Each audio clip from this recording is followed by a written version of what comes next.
Good afternoon, everybody. Unless you're in Hawaii. If you're in Hawaii, it's not good afternoon. It's still good morning. All right. I'll go for that. Or if you're in Israel, it's good night. No, if you're in Iran, it's good night. Lights out. That's all I have to say. But the volume on your phone is on. Got it down. You're killing us. Okay, we are talking about a lot today. We are going to talk about full-scale war. We are going to talk about what is happening in Israel as a result. We are going to talk about the politics that are driving it. We are going to talk about something that you may not necessarily think is an issue, but it's really, really important. And I may give you a quick update on everything that happened at the Charlie Kirk murder trial. I was there in Utah all week, and I think that there are a few things that should probably be said regarding that I think is obviously important. So we're going to talk about all of that and more. There's a lot happening. Yeah, no, we were not here last week. I know. Listen, I very, very badly wanted to be there. I'm not kidding you. I wanted to be there for the live show, but we couldn't. At the courthouse, I was not allowed to bring in any electronic devices. It wasn't like I could do a broadcast in the courtroom. There was an area that was there for us, for the victim advocates, that we could just kind of hang out in, but that wouldn't have worked doing a live Define that show. Word. What's a victim advocate? Meaning somebody who's there to support Erica, basically. And, of course, Kathy and Rob and Mary, who wasn't there. But I think that Kathy and Rob were there. Erica was there. But it was wild. It was that was heartbreaking. I'm going to ask a weird question. Yeah. How did you feel there? How did it make you feel? I hated it. I hated watching it. I think it was absolutely terrible. What was the main issue? First and foremost, what I have an incredibly hard time with is the fact that there is an avalanche, an overwhelming amount of damning evidence that Tyler Robinson was responsible for the killing of Charlie Kirk. Yeah. Now, mind you, I'm going to use the term alleged killer. He's the alleged murderer. Okay? But with that said, it is blowing my mind how, even though the prosecution has even more evidence beyond all that we saw in that courtroom, and there were only 50 of us in that courtroom in the whole world that saw all of that stuff, I think that it was uniquely unbearable. It was terrible, right? That we're sitting in the courtroom every single day, and in that same courtroom where that killer was, watching all that graphic evidence, it was amazing to me how Erica and Charlie's mom and dad had carried themselves with immense dignity in that situation. The problem is this, and let me just say this because it's really important, okay? Probable cause hearings should only last typically about 2 hours at most. Most probable cause hearings around the world, around the country, don't take that long. They present evidence. There's already an evidentiary hearing. They present evidence. The evidence gets seen. Probable cause is determined. They're carried over for arraignment. Typically, arraignment will happen during that same time period. And that person will claim guilty or not guilty, and then they'll be set for trial. This prelim hearing started on Monday. It went until Friday. Friday, it was postponed until September the 1st because the judge was allowing them to brief arguments. So the state will send a brief to the judge. The defense will write a response to the brief. They have a couple of weeks to do that. And then, of course, what ends up happening is the state responds to that. They get the last word. Okay. So that happens. And then on September the 1st, they get together for 2 hours each. The state has 2 hours to argue their side. The defense has 2 hours to argue their side. The state has, I think, a few minutes to kind of go back and say, well, this is what we really believed. And then we don't even know if the judge is going to issue a ruling on the holdover. It may be that he's going to wait to issue the ruling on the holdover until even a little bit later. And it's just absolutely obscene. So and what I think was is this whole hearing just now? basically to determine probable cause. That's the idea. The purpose of the hearing is to determine whether or not there was probable cause to righteously charge this killer. And there was.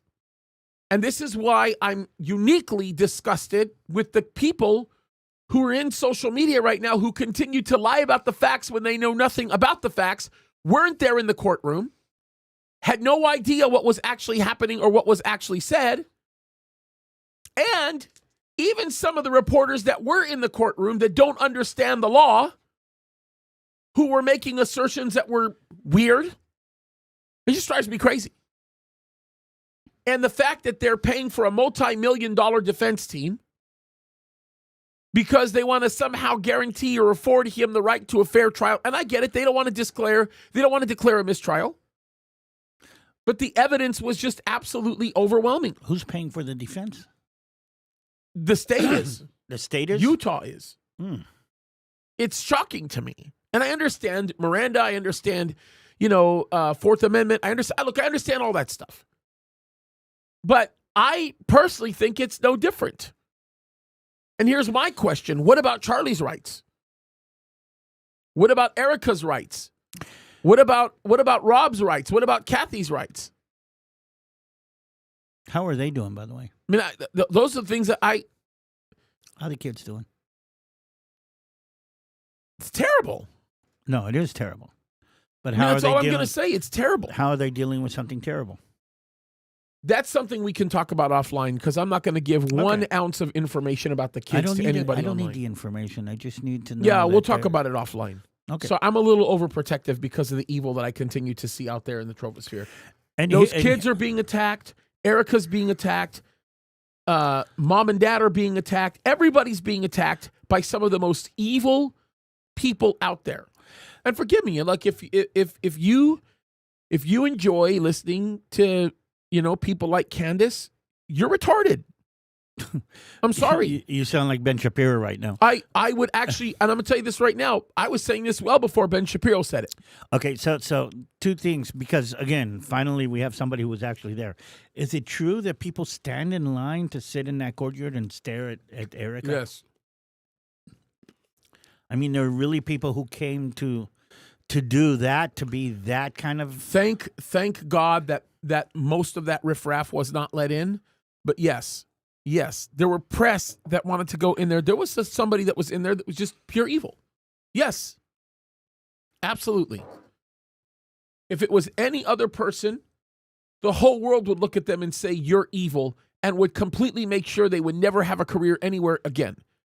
To go over there just so that you can insult her, it's ridiculous. And this demonic defense team, one of the primary attorneys in the defense team, literally attacked Erica.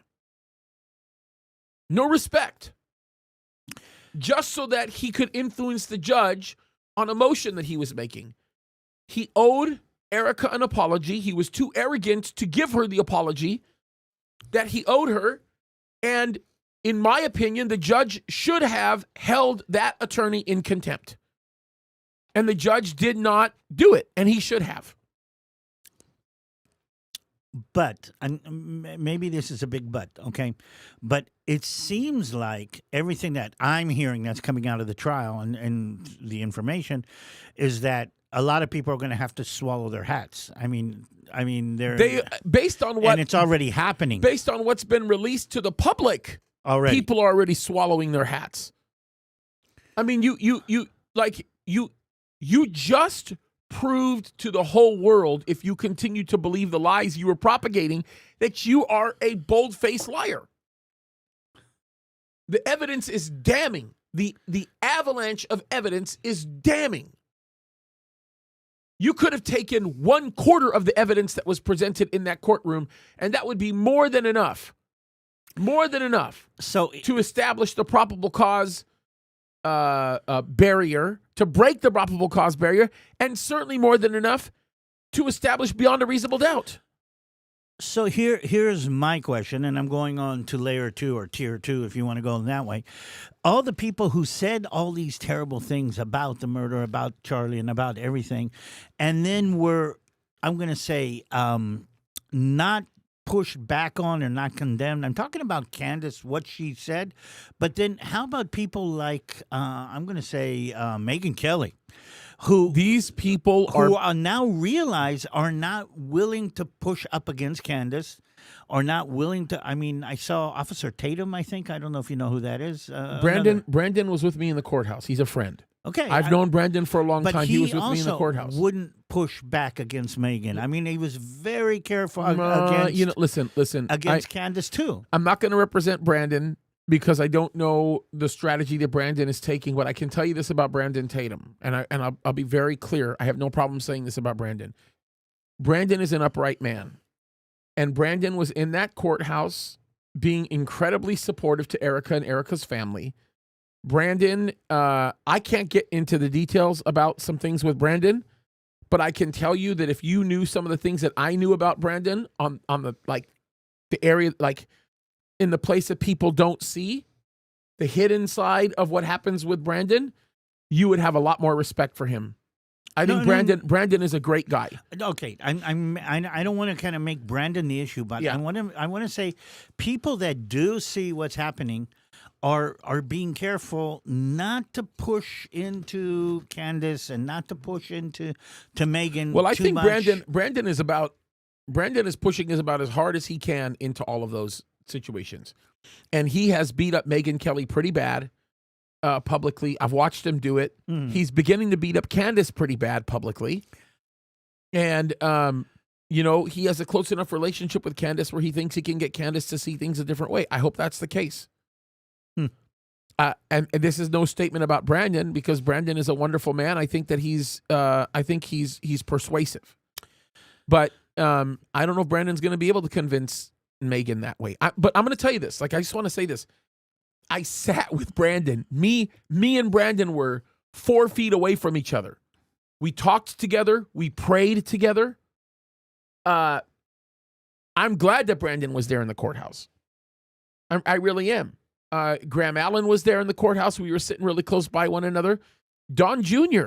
was in the courthouse for the first few days. And I was happy to be able to talk to him and thank him and give him a hug and say, not only congratulations on your wedding, on your marriage, but thank you for the insanity that your family has gone through to protect our country. Yeah. But I will tell you, look, I have a lot of respect for Brandon Tatum, and I'll just leave it at that. Okay, again, I don't want to go into Brandon, but yeah. I'm trying to say is that, the Bible says that if a prophet is found to be wrong, then he's not a prophet. Yeah. If an influencer is found to be wrong, he should quit being an influencer. Yeah. And we should say about people like Kaddis. I mean, you said a couple of things. You put out your opinions about things. You turned out to be completely wrong, and this trial has shown how wrong she is. Why aren't people turning on her? Because why aren't her followers turning on her? A lot of people are. Let me just say this in all fairness. A lot of people are. A lot of people are challenging her. A lot of people are speaking very boldly and dealing with it. They're doing what a lot of us have done for the better part of almost a year. I think that what's happening is people are beginning to see the damning avalanche of evidence, and they're beginning to realize, how in the world can I believe what Kaddis is saying? We know that this is not true anymore. So they're beginning to recognize that. So people push a narrative, and maybe this is you when you stand up for what is true and what is right. Mm-hmm. It's going to put a target on you. Yeah. And maybe this is, I don't know. I don't want to be scary and I don't want to be negative here. But maybe we need to understand that in the world that we're actually in right now, just by standing up for what's right and what's true. And again, I deeply believe that Israel is a, I'm going to say a symbol of that as much as anything else. But just standing up for what's right and what's true, what's biblically true, what's biblically right, is going to put a target on your back. Yeah, I mean, listen, it goes without saying. I've been threatened. My life's been threatened. My family's been threatened. I mean, it happens on a regular basis because we stand up for the truth. And I for one am honored to be close to Erica. I'm very honored to be close to that family. I'm honored to be their pastor. And I can just say without fail that they don't deserve any of this. They don't deserve any of it. It's just pure evil. But nobody deserves to be persecuted for the truth. Listen. I'm talking just in context of this situation. Someone said this the other day, and I thought about it, and it may actually be right. It may actually be right. Erica may fall into the category of being the single most persecuted person, murder victim, probably in American history. Just by sheer number of the amount of people that are doing what they're doing. I think what I'm trying to lead into, and I'm curious to hear your connection to this. I'm trying maybe not to scare, but to make it clear to everybody. And again, I'm speaking as a Jew, okay, with the history of the Jewish people. And I was explaining to somebody, a little bit of that a little while ago. And when you just go into it, it makes, it's so clear. But also as a Christian, what I'm trying to say is, we are going into a period where we will be persecuted for who and what we are. We're already there. And what I'm trying to say also is that people tend to shy away from hardship or from negative responses, and maybe I'll see if I can put an illustration. I think some of you might be able to kind of connect to this. When I finished my military service, I went to work for the Secret Service, what you would call, okay, the Israeli Secret Service or the Shabak. And they were, in the training, before we went deeply into all of the aspects of the hand-to-hand combat and firearm By the training. way, I was arguing with somebody recently who heard me talk about you working for the Shabak, and they said, "You're wrong, James. You're exaggerating. David never worked for the Shabak." I go, "You're wrong. Totally. What's wrong with these people, bro? What's wrong?" Again, I'm vindicated again. Anyway, what I'm trying to say is this. At the beginning of our training, they did exercises to make us more, I'm going to say, willing to take contact. What I'm trying to say is we as human beings tend to shy away from physical contact, from physical pushback, and we actually called it aggressiveness training, meaning for us to overcome, because when you are in a situation where you have to react, you have to be aggressive. One of the things that they told us, okay, you have an event that's taking place on the other side of a crowded hall, and you have to get to the other side because that's what you need to do to save lives. That means you don't say, "Excuse me," when you're going through a crowd of people. You bash them, you push them, you interrupt. I mean, you connect with them. What I'm trying to say is they had to teach us to overcome our natural tendency not to be aggressive. They had to teach us to overcome our natural tendency to shy away from aggression on the other side. And what I'm trying to say, maybe in some way, that in the world that we live in, we're going to have to teach ourselves to be aggressive for what we know is true. Oh, 100%. And not to shy away from what we know is true. By the way, they used to say this. Okay, they put 10 of us in front of a doorway, and they say you have to get through that doorway. And I came out so bruised and so hit and so hurt. I broke 2 ribs. I mean, I don't know how many black eyes. I tore my ear apart one time. I mean, what I'm trying to say is this: the world that we're living in is becoming more aggressive, and if we are going to stand up for what is true and stand up for what is real, we're going to have to overcome our natural reluctance to get into the fray. And maybe this is something. I mean, and what's happening to Erica Kirk is if they can be this aggressive with her, think about what's going to happen with us. And what I keep on telling Christians all over the sphere here is that teach your children to stand up. Teach your grandchildren, because they are going to be attacked, and they have to be able not to shy away, but to stand up and to push back. I mean, it's a mental capability. I was trained to do it from a physical point of view, but it's as mental and as emotional as it is physical. And if the whole story with Erica Kirk actually means if they can be that aggressive with her, they're going to be aggressive with all of us. We need to prepare ourselves to be able to stand up to that kind of aggressiveness. Yeah, and I think this is the type of thing that is not being discussed often, because people are cowering behind the lies that continue to be communicated, and they think they know better. And that is the worst part about this. They think they understand things somehow because they've been made entitled to feel that way. Same thing with Candace Owens. Candace Owens is a complete wreck. She is literally a terrible human being.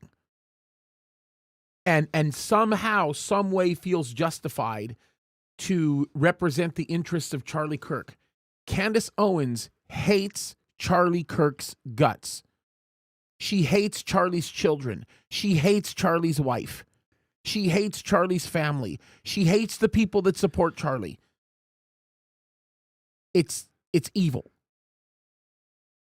And the court, the time that we had in court, proved it. Yeah.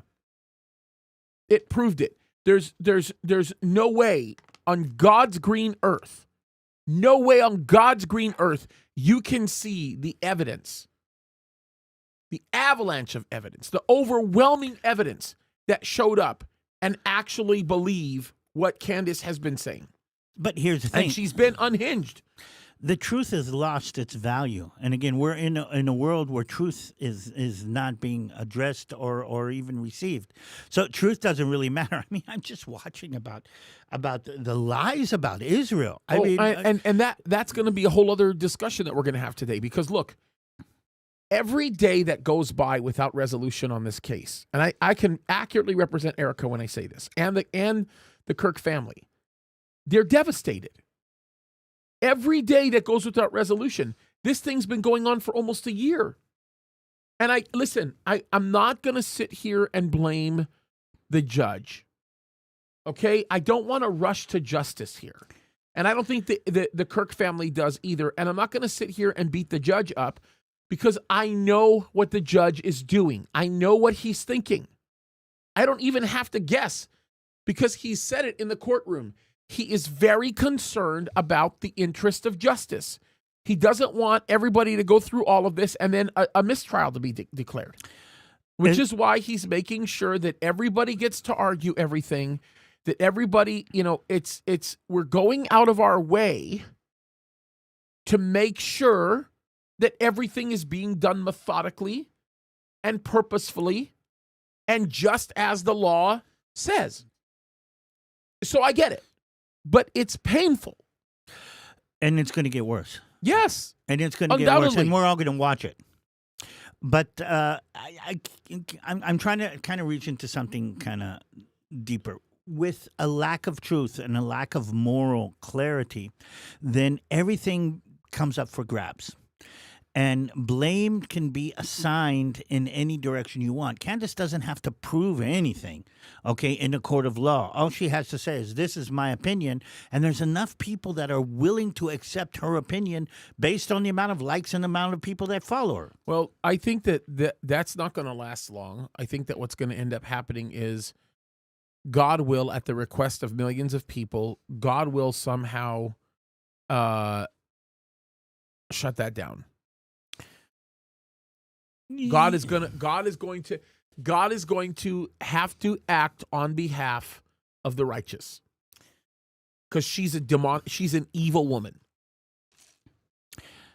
I'm going to say it like this. There have been a lot of righteous people who have suffered in the name of righteousness down through the ages. I don't, and But maybe I I'm want you wrong. to think about this, David. I really, truly want you to think about this. Can you think of any widow of a high-profile man who's been murdered the way Charlie was murdered? Anyone. Just imagine anyone who has suffered as much as Erica has. No, just like Charlie was a figure that transcended, I don't want to use that word because he's human, but that went above the regular, how do you say, how many likes do you have on your YouTube channel?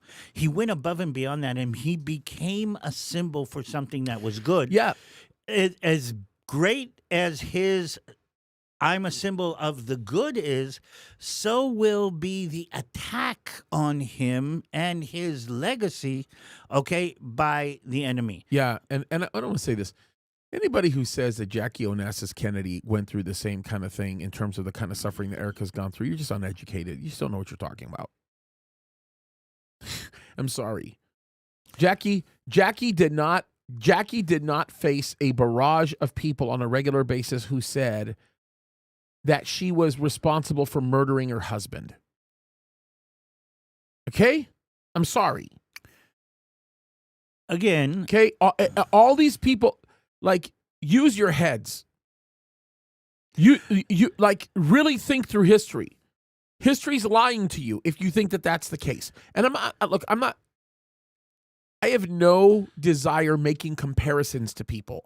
Comparisons are ridiculous. I don't want to make comparisons because all of them are different situations. They all are. And I think it would be hugely erroneous to say, well, let's compare her to her.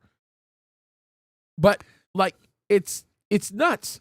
I mean, right down to the fact that Charlie's board members say, we heard Charlie. We talked to Charlie. We have the paperwork here. Everything is here. Erica was supposed to be the CEO. She becomes that by declaration of the board, which is what they were supposed to do. And then you've got people who are making shows, whole shows. I don't care if you're a billionaire or not, who say she shouldn't be a CEO. Says who? Says who? What kind of arrogant nonsense is that? God forbid that something terrible would happen to you and your empire would crumble because of the way people treated your wife. yes. But I again, I want to add a layer to this. The more impact for good you have, the heavier the artillery of the enemy is going to be. And that's basically, and I'm saying this in the case of Erica, but I'm saying this in the case of each and every one of us. Just understand that you're going to have to prepare yourself for full contact. And that's basically what I'm taking away from the story of Erica more than anything. Yeah, I think so. And I think that there's a lot to be said about everything that's been happening. And I have a lot to say about everything that's been happening. But I'm going to say this more than anything. If you're somebody that allowed yourself to be given to the lies of the Candace Owens type nonsense, if you're somebody that, believed every theory that's out there, and now you're looking at the evidence and you realize it wasn't what everybody said it was, welcome back. Come back into the fold. Come back into the fold of righteousness and truth and seek out to find out. It's just crazy. Okay, and as we are talking to the people who have bought into this, maybe something else I want to say too. And I actually came up against this at a family event a little while ago. People kind of come out with very strong, I'm going to say, opinions about things that they really don't They don't know anything Yeah, about, they're ignorant. and they stand very strongly on the opinion without putting at least a question mark of, wait a minute, I mean, I'm not sure I have all of the details here, but when, I watched a couple of YouTube videos and I've watched somebody say something very, very adamantly, and that means that there's truth to that. Or another one that I hear a lot of the time is, this has come up on my feed and it has 3 million followers, and that makes sense that this is more truthful. Yeah. And again, we're seeing in this story of Charlie and Erica Kirk that all the people who came up with this, this is my opinion, and then I have followers, that doesn't make truth. Yep. Followers doesn't make truth. Passionate, this is very true because I said this is very true, doesn't make truth. And again, we're going back to the basic Christian dynamic on this. Right. Is truth comes from the Lord. Truth comes from the Bible. Truth comes from our relationship with God. Truth comes through the Holy Spirit. And when I can't understand a Christian person who's hearing all these bad things about Erica, and the Spirit inside is not saying that's wrong. Yeah. Yeah. And we have this tendency to forget to listen to the Spirit inside us. And we need to do that as much as we can, whenever we can. Yeah. Yeah. Look, this is the core of the problem that we've continued to see. It's the core of the problem that we continue to see, and it's just absolutely ridiculous. So what's going to happen now? I mean, since we're on this trial kind of dynamic, what's the next stage? Well, I mean, eventually, I think we're going to see justice for Charlie. I mean, I think that's exactly what's going to happen. It's just going to take a lot of time, and I think it's just going to be a very painful surgical process, and it's not going to be fun. Is he going to the murderer going to become the how do you say, the pet or the flag of the left trans gay idea? That's hard to say. I mean, I think he's sick, and it's very, very hard to be able to understand the level that kind of evil represents. I mean, if you just listen to some of that interview, it would just make you want to vomit. With his tranny lover. Ugh. It's disgusting. By the way, I mean, should we segue into something new? Yeah, you know what? Since I gotta bring this up. Have you seen that gay cruise ship that's going through the Mediterranean? No, nor do I want to see it. Well, you don't want to see it, but here's the thing. Okay, they're doing some kind of gay cruise in the Mediterranean, and they're all excited and everything. Anyway, they wanted to dock in Istanbul, and Good luck. Istanbul. They should do that. They should dock in Istanbul. So Istanbul turns them away and says that they have the Turks, and not that I'm a great lover of the Turks here, but the Turks actually turned them away and said you're not according to our moral standards. So they get on, and again, it came across my feed a couple of times, and they say, well, we've been turned away by Turkey, but we're on our way to Egypt. Yeah, you're jumping from the frying pan to the fire. There you go. And they were all excited. My dream was to see Egypt, and I always wanted to visit the pyramids. Yeah, that's good. And Go to the pyramids. Yeah, I dare. I think the second the Egyptians stand on the shore and start hearing it's over. Well, it's more than that. The Egyptians turned them away, but you should hear them so disappointed that they're not going to be able to get to Egypt, and I mean the level of stupidity. It's stupidity. I think how dumb are you? And this gay person is on public, saying It is not fair that they don't want us to come and spend our money here. It is not We don't fair want that your- we're we- being treated like this. Okay, gay money. and they're not free. And then again, now what he is saying that there are other countries where they're not free. Does that mean that in the United States he is free to be and live and do what he wants? And again, it's more than stupid, James. It's more than stupid. Stupidity is something human beings have dealt with always. No, but this and is, always. like you said, it's beyond stupidity. It's beyond stupidity. It's, send the chickens in the KFC. Let's go. Let's just sit down and have a kumbaya moment while they cut your head off. I'm surprised they didn't blame the Jews for that one too. Okay, I mean, Bro, it's obscene. I've got a new term that I call JDS. You know what JDS is? No. Jewish derangement syndrome. Yeah, that's right. That's right. Everybody's blaming That's the right. Jews. That's right. It's like BB derangement syndrome. It's like Trump derangement syndrome. It's Okay. just crazy. We're talking about Egypt. Let me tie that one together. James, Messi. Did you know that Messi is a Zionist? Did you know that Messi works for the Mossad? Yeah, I got to hear. What you're talking about the former House member No, I'm talking about Thomas Massey? No, I'm talking about Lionel Messi, the best soccer player who ever lived. Okay, well, maybe I don't know. Ever lived? Oh, okay. Who was competing now? And if you're watching the soccer going on in the FIFA World Cup, yeah. Okay, now he is being called a Zionist. He is being called Why? What did he say? because he beat the Egyptians in the soccer match. And they can't agree. What? They can't accept. What country is he from? He's from Argentina. Argentina. So now, because Argentina. he's from Argentina, he's now a Zionist because he beat the Egyptians? Well, here's the thing. He beat the Egyptians, and the Egyptians have to have a reason that they were beat. By the way, it was a very good game. They did a good job. I saw the game. Very well done. But they beat...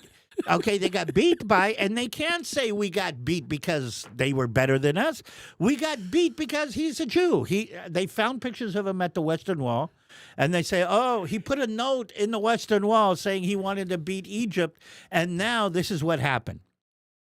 It's the fault of the God of Abraham, Isaac, and Jacob? Well, it's also the fault of Bibi because Wave your fist at Ibrahim. And you see the coach of the Egyptian team, and all of Egypt, by the way, all of the Arab world is upset with FIFA, and all of the Arab world is upset. So now, FIFA are now Jew lovers? run by Jews. No, FIFA is now run by Jews. Now, who else plugs into this? Okay, our friend Mamdani. What is he saying? He's saying that we all agree that Egypt had the match stolen from them.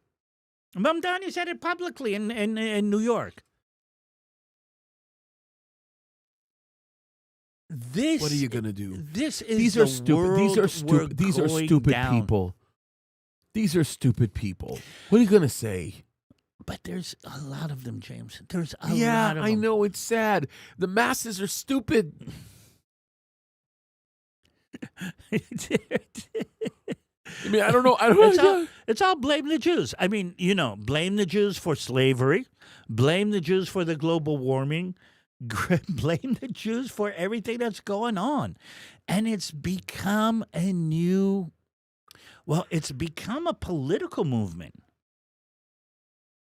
I don't even know what to say about that. Well, you want another kind of instance of that? Can we talk about him? What's his name? Ro Kahana? Oh. By all means, have a conversation. Let's talk about this. Well, here's the thing. He didn't even blame the Jews for what happened. He went to look for a place where he could blame the Jews. He went to create a situation where he could blame the Jews. He said, my numbers in the polls are not as high enough.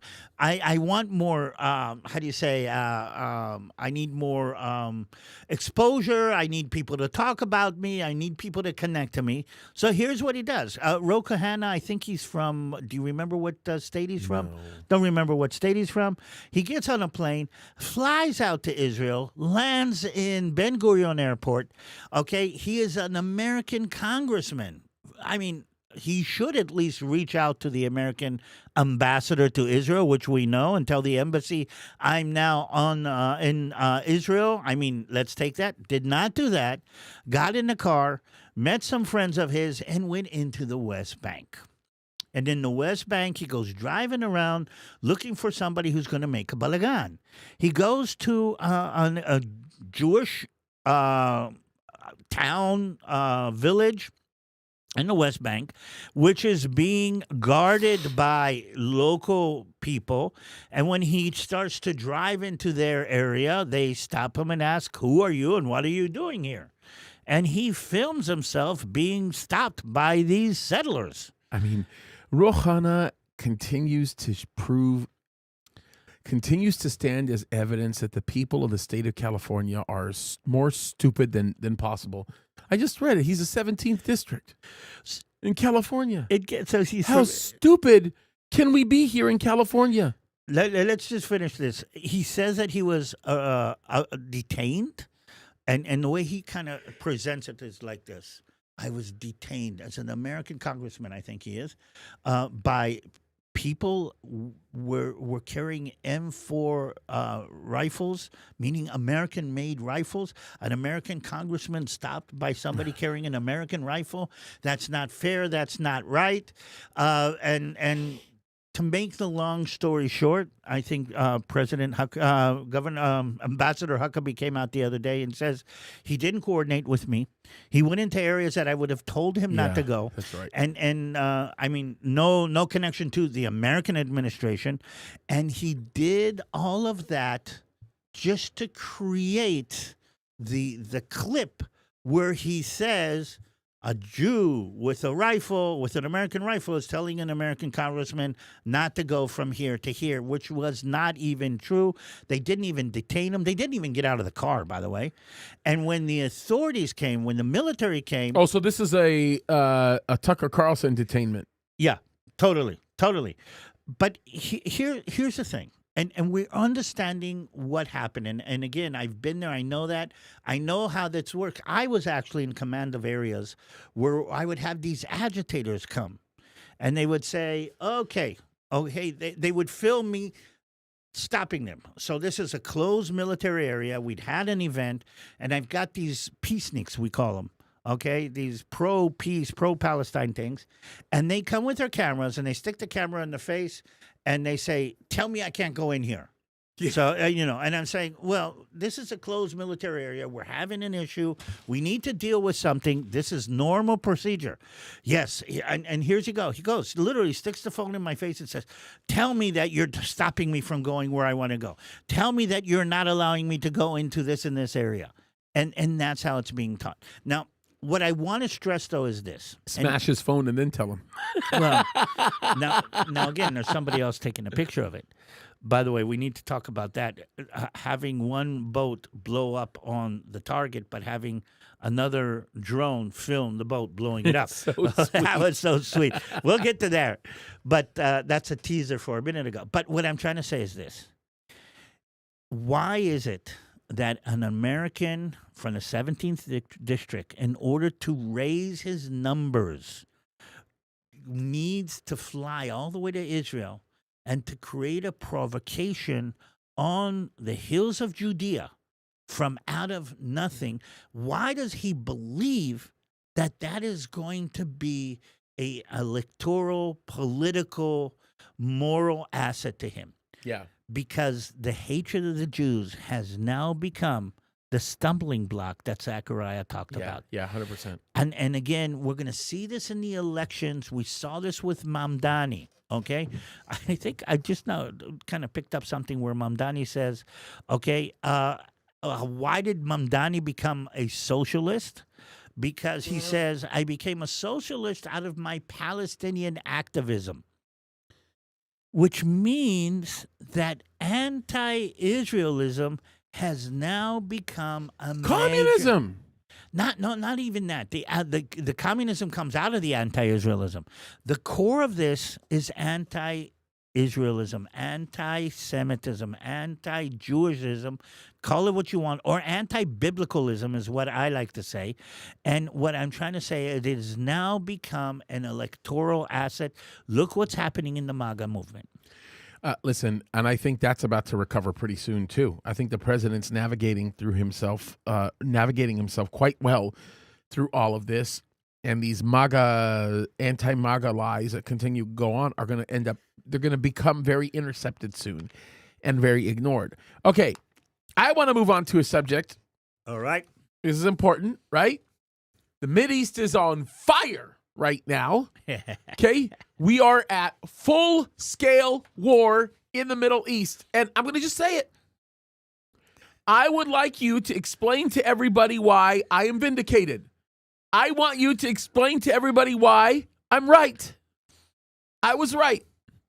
You were right now, about everybody's what? going to call me Well, arrogant. before Everybody's going to say, well, because of all the MOU and Trump, and he turned his back on Israel. Blah, blah. And the whole time, I'm saying, no, wait. I don't necessarily like some of the things in the MOU, but I think he's utilizing the MOU as a mechanism by which he can create a greater vector for a larger attack. I was right. Come on, everybody in the comments. Say, James, you were right. Come on. Okay, you're going to have to explain what I'm saying you're right about. Do you believe that this was planned? 100%. Why? Because this is the consistent pattern of the President of the United States. The President of the United States does this every single time with the Mideast. He's always done it with the Mideast. He learned his lesson from his first term. He knows exactly what's going on. And there are people who still continue to think that the President of the United States does not understand how violent and how evil the people of Iran are. And I think he's always understood it. And I think this was something that was designed to flush the Iranians out, to buy time and to flush the Iranians out. The MOU, I believe, was a trap. And I said it. I made it very clear that the MOU was a trap. Yeah, that's true. I'll go with that one. Okay, the MOU was trapped. We realized from day one that the Iranians would not be able to uphold the MOU. Not only would they not uphold the MOU, but the MOU would be the very thing that causes them to walk into all of the things that are beginning to destroy them rapidly right now. Further splintering of the IRGC, a lack of understanding with respect to the expectation of the Strait of Hormuz, what's going on with their own citizenry. This was all brought on for that reason. It was a trap. A brilliant one, by the way. That's what I think. What's going to be the result of this? I think, and by the way,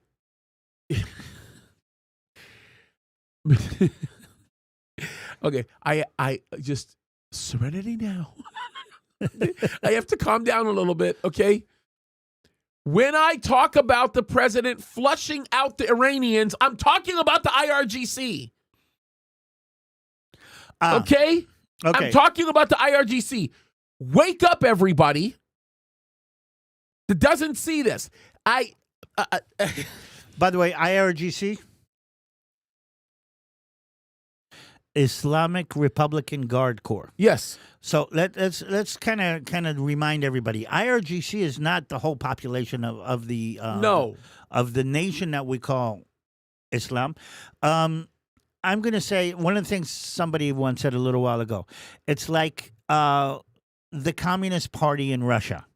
Not everybody in Russia was the Communist Party, but the Communist Party was running Russia for many ideas. Yes. So I mean, from an economic point of view, from a government point of view, it's not only the party that runs the government; it runs everything. It runs everything from the economy down to the top. Now, the beef that we have is not with the Iranian people.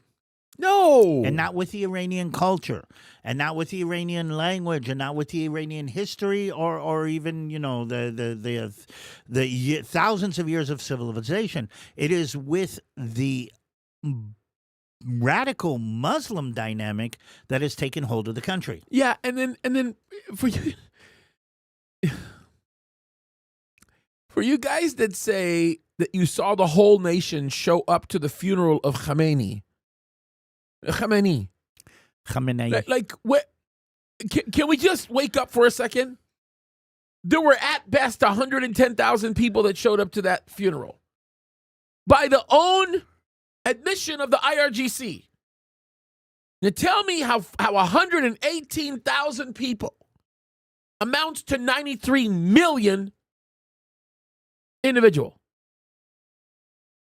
No, there were 113,000 people. That's the IRGC's number. 113,000 people. How is that the whole population? Okay. Can we try to explain how a party or a dynamic or something like that runs a country?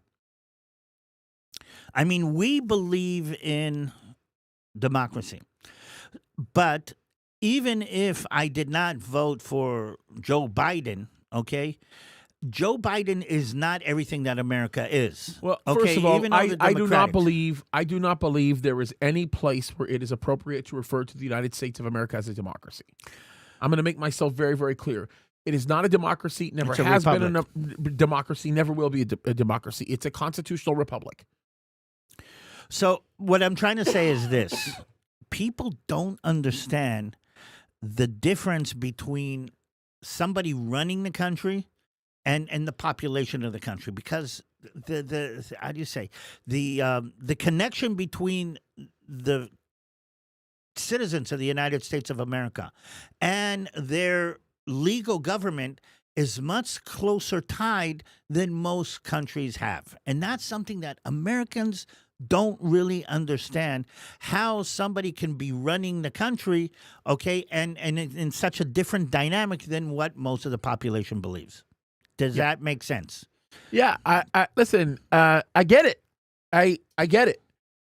I'm just telling you, I'm vindicated in this one. I was right. Sorry. I'm gonna have my little bragging moment. Okay. Can I say you're right now? Are you gonna say it? Yeah, I'm going to Aren't you happy to say it? Isn't it such a blessing? Right now you're right. But until I see the IRGC taken down, you are wrong. Yeah, but see, wait a minute. That's such Can an you admit absurd. That is such a ridiculous, absurd assertion to make. And I'll tell you why that's obscene. It's not only absurd; it's actually kind of obscene. And I'll tell you why. Because well, you know that was the idea in the beginning. No. But you could bring up the Najab, and I get all that nonsense, right? Like, fine, I get all that. But the reality of it is, my assertion was fundamentally predicated upon the intention of the president. And the intention of the president was clear, and the follow-through was clear, and what he did was clear, and his actions were clear. What's the intention? The intent is to, in essence, collapse the hold that Iran has had on all of the Middle Eastern countries. I said that. I said this was more about Can that be the done GCC. Without overthrowing the government? No. But see, this is the thing. Everybody is hung up on overthrowing the regime. Okay? I get that. Trump did it 2 times already with them.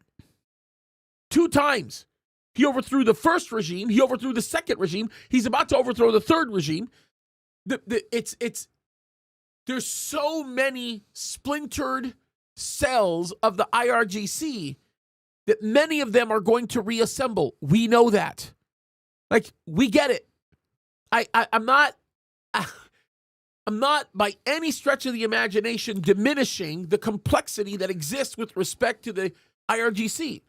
What I am saying is we have never seen an opportunity this consequential in the last 47 years. That's true. And when the MOU was released, I made the statement. Matter of fact, it was on this show. I made the statement that this was the greatest chance we have ever had to see the toppling of the terrorist activity of Iran. This was when me and you had the argument over what do you expect him to do? Do you expect him to go in there and to pull every single person out? That's when we had that discussion.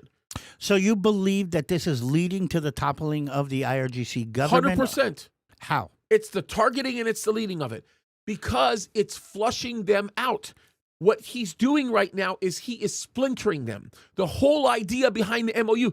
Do you know that for the first time in the history of Iran, in the 47-year history that it has been led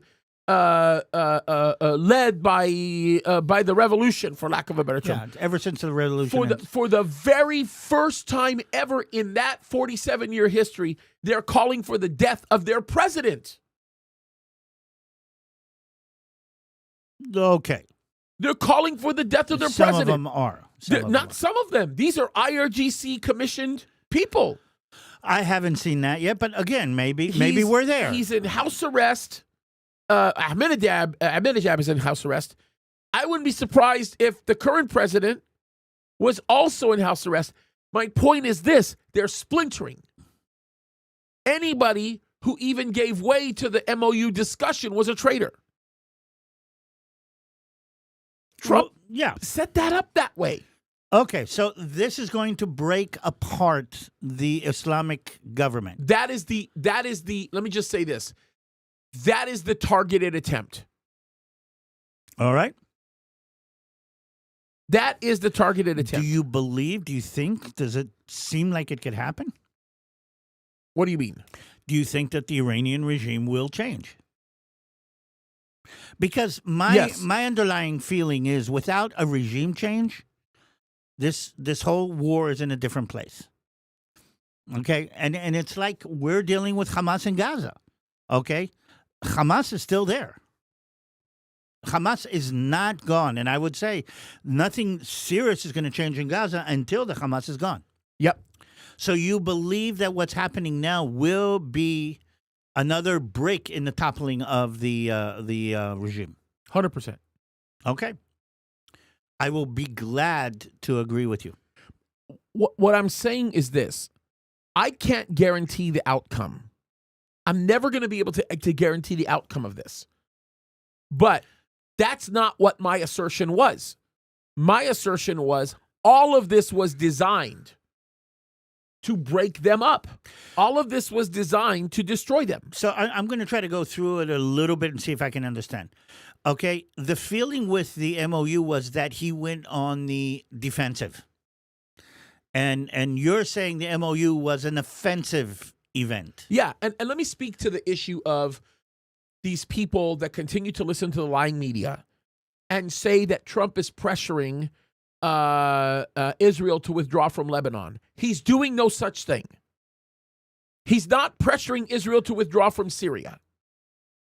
What is happening is he has opened up the door for a negotiation to take place in order to create a mechanism by which both countries can declare their own sovereignty. I don't want sovereignty. I have sovereignty in Israel. I'm not talking about Israel, brother. I'm talking about Lebanon and Syria. In other words, Lebanon does not want any influence of Iran in their country. They haven't for the last 40 years. But they can't kick it out. That's the problem. The problem is the United States recognizes the strategic partnership in Israel being there, and all of this like little withdrawal that everybody is hearing about, this is the first day that Israel has withdrawn from this little section.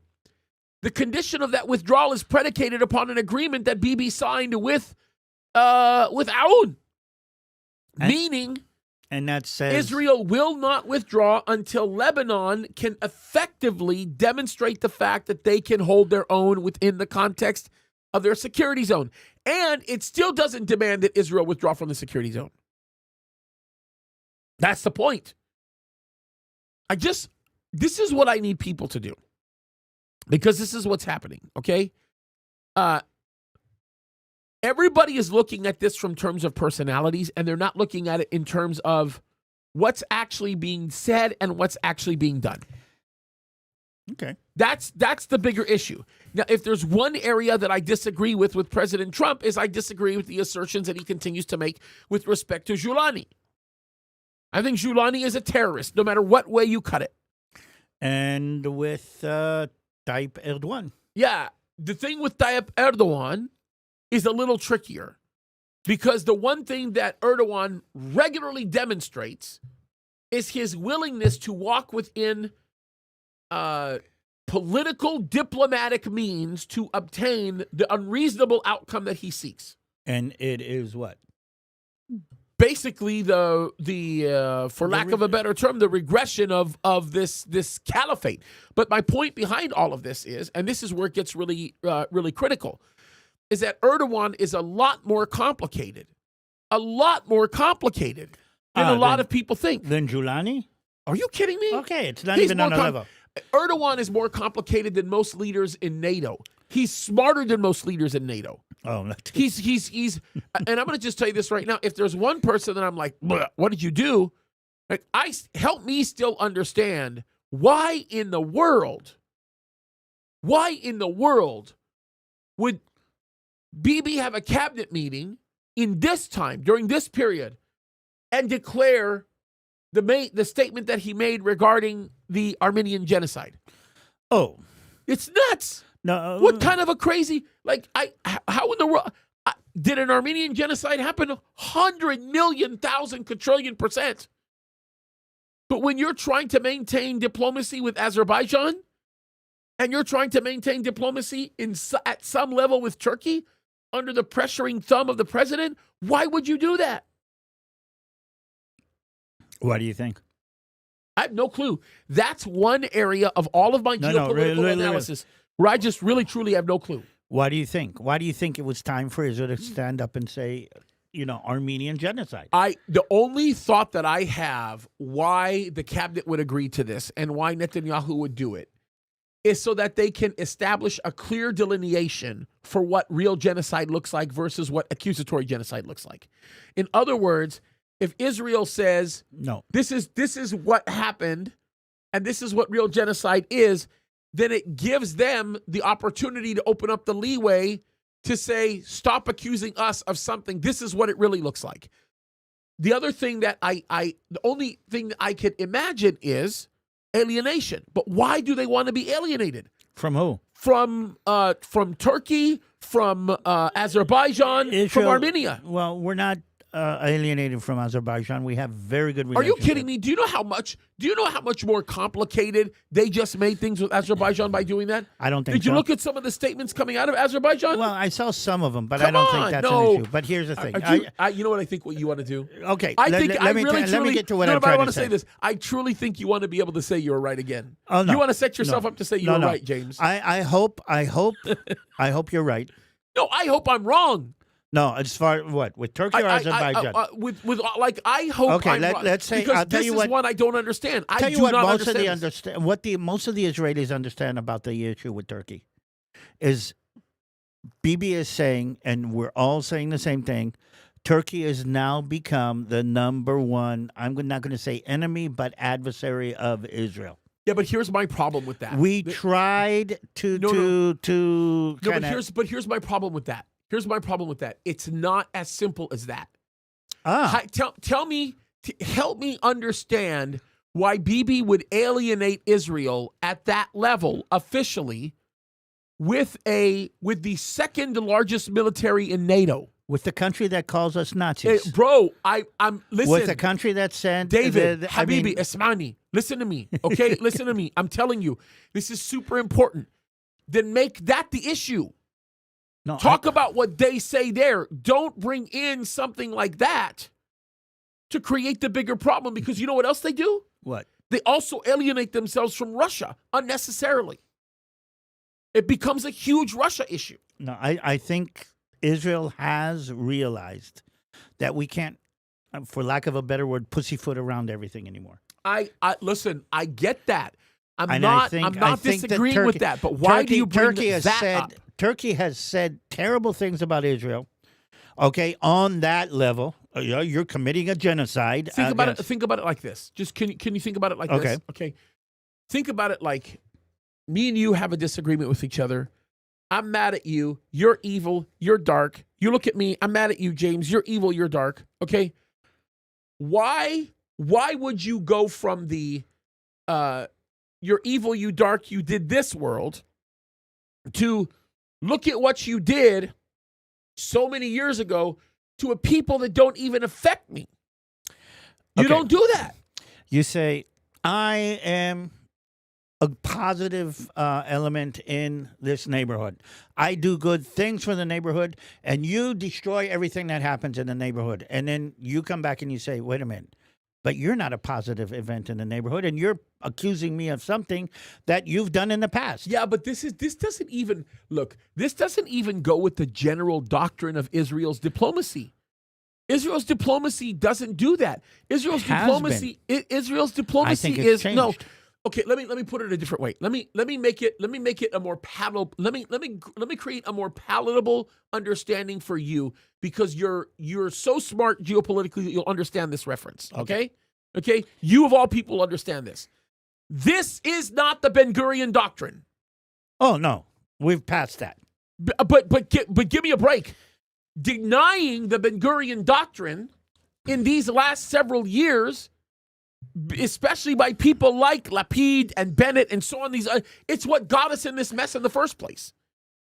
It's the embracing of this Ben Gurion doctrine that has actually created the freedom that Israel's beginning to experience. This is not, this does, Ben Gurion would have never done this. Ariel Sharon would have. Yeah, but Ariel Sharon is the same guy that said, not one missile. No. He's the same guy. So give me a break. I mean, look at what he did in the Sinai. So here we are. What happened to that Ariel Sharon? So here we are, okay? I believe that what is happening with Turkey is a result of the 7th of October. As a result of, we're trying to appease the Saudis, but look what happened. Yeah, but you're not helping me understand this, David. I need you to educate me. I need you to help me understand this. I need you to help me understand this. Because of all of the countries that surround Israel, Turkey is probably not in the number one. The most bigger danger for Israel today than any other territory. Blah, blah, blah, blah. I Turkey is understand a that. danger. Listen, I understand that. Listen, David, listen. We're getting ready for war with Turkey. David, listen to me. Listen to me. I understand that, okay? Okay. But why hasn't Turkey blown up Israel 5 years ago, 8 years ago, when they were technically in a stronger position to do so? Because that's my point. They're being nice to us, and we don't want to make them angry? No, it has nothing to do with that. There is something that even Bibi recognizes. What? With respect to the position of Israel. Now, listen, okay, let me just say this. Let me go back. Let me just back up for a second. There would be poop in my underwear right now. Okay, here we go. Okay? If Turkey withdraws from NATO. If Turkey withdraws... Turkey's not going to withdraw from NATO. You're making my point. If Turkey withdraws from NATO, Israel better start launching rockets into Turkey the very second that announcement gets made. Turkey gets more out of being in NATO than withdrawing from NATO. That is my point. That is the reason, listen to me, that is the reason why I continue to argue that Israel has to treat Turkey as though they are going to attack tomorrow, while understanding the fact that the likelihood of that happening is almost zero. That Turkey is going to attack tomorrow. Yeah, because they're in NATO. Because NATO.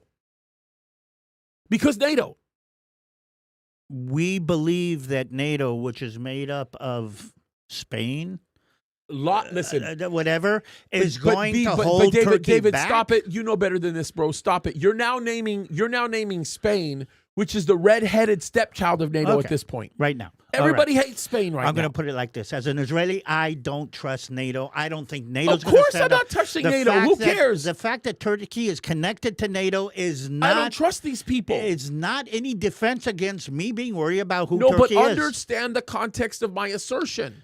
The context of my assertion has nothing to do with trusting NATO or trusting Turkey being part of NATO. The context of my assertion is, why are you making it worse by making the declaration of the Armenian genocide? What's become worse? Do me this favor. Just do me this favor. I need you to answer this question. I want to be educated. This isn't. Okay. I'm not asking a rhetorical question to make a point. Okay. I want to be educated.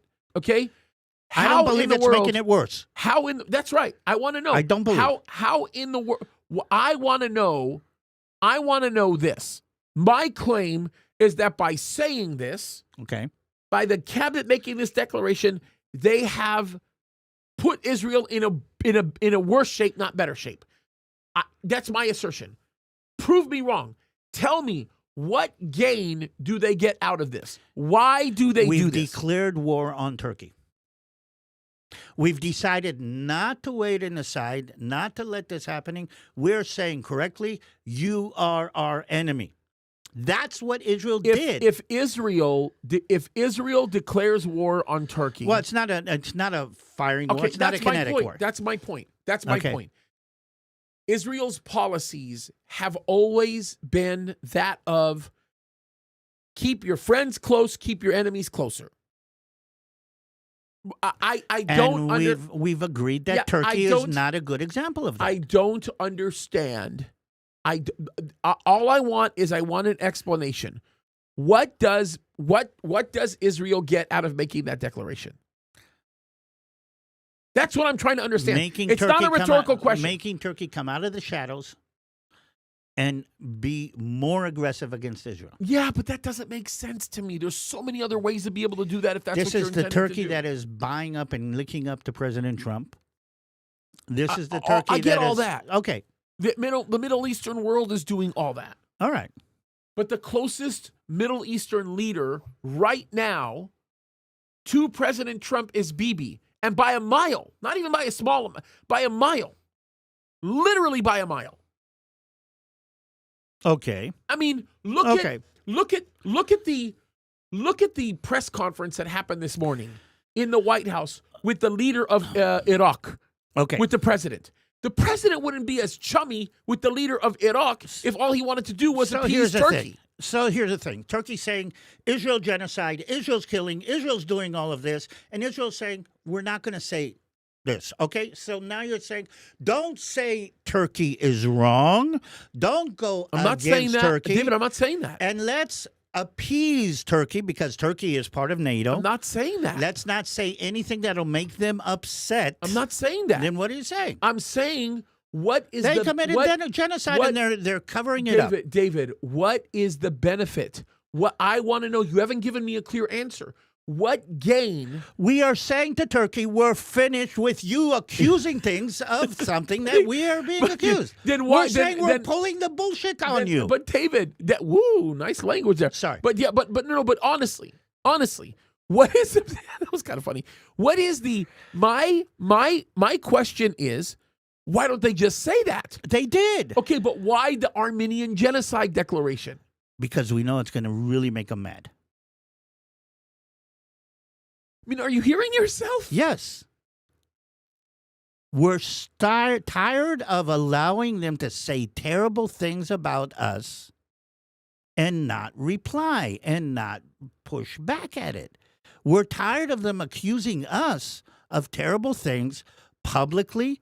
This is a nation that is part of NATO. Yeah, but David, okay. Arming our enemies. If your reasoning is correct, and I'm not saying it's not, I'm just saying, I need help understanding this.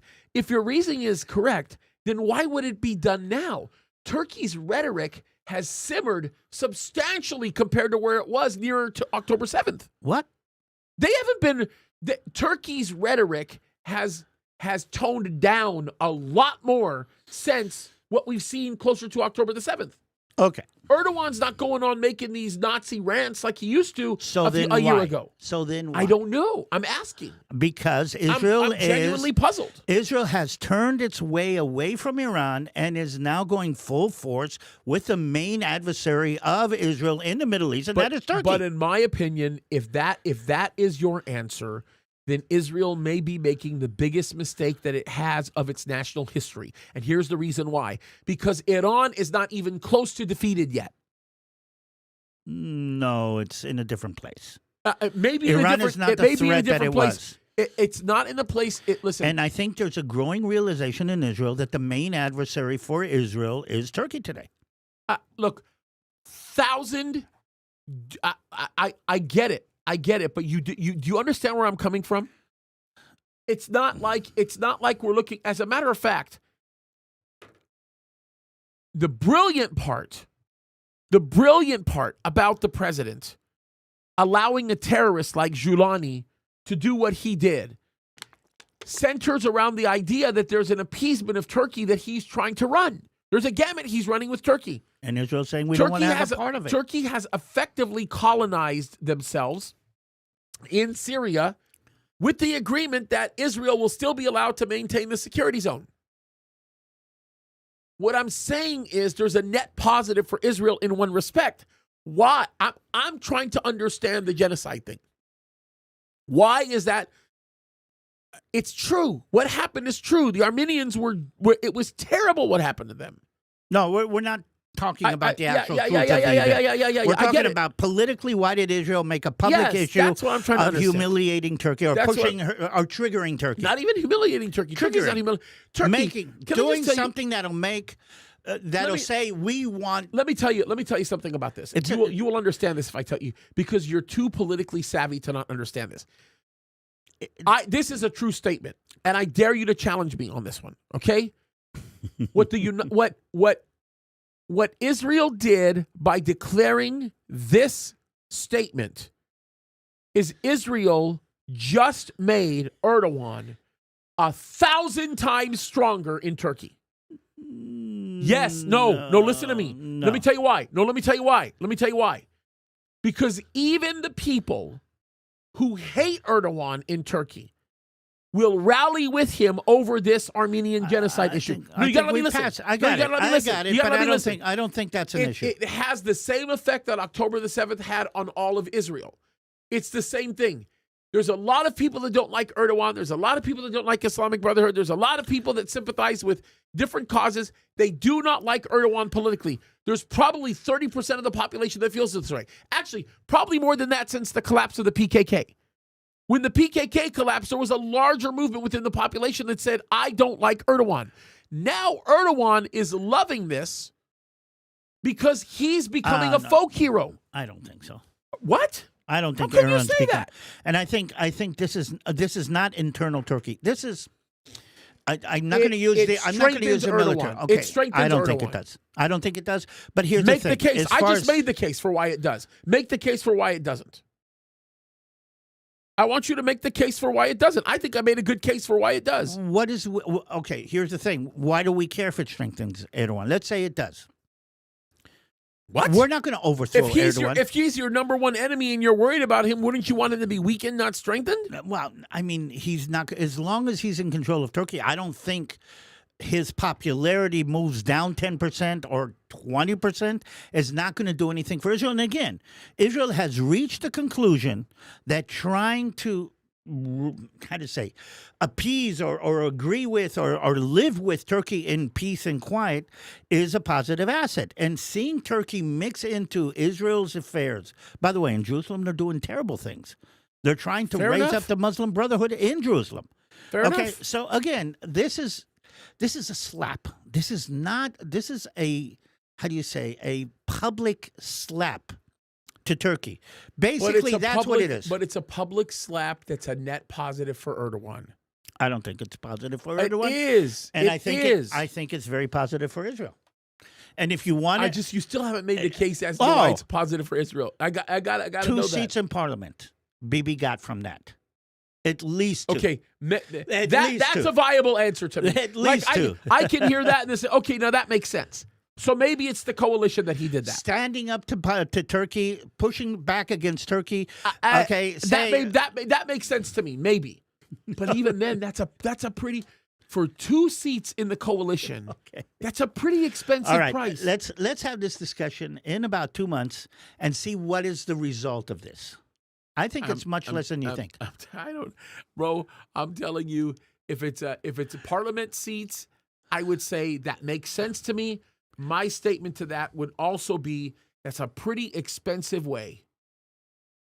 That's a pretty expensive way to get a couple of seats in parliament. Okay. I mean, it is. It's a very expensive way to get seats. All right, let's go forward because again, I don't want to make this the issue. And again, we are on our way we are at a Cold War with Turkey.